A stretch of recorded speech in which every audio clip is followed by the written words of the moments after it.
Kami jajaran direksi, staf, karyawan dan karyawati Bank Aceh mengucapkan selamat menunaikan ibadah puasa Ramadan 1438 Hijriah.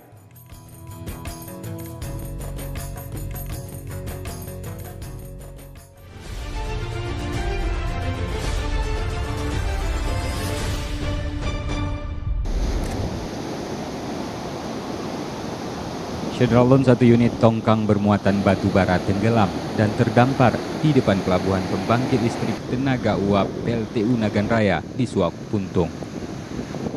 Batu bara ini sendiri merupakan milik PT Mifa Bersaudara.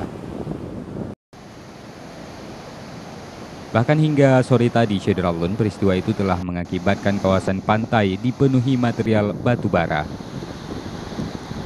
Warga mengeluhkan kondisi ini dan berharap segera dilakukan pembersihan. Kejadian ini sendiri menyusul angin kencang yang melanda daerah itu. Bahkan angin kencang juga berdampak pada dua tongkang lainnya dengan muatan yang sama di Laut Teluk Melabuh, namun belum diketahui pemiliknya. Dari Melabuh, Rizwan, Serambi On TV.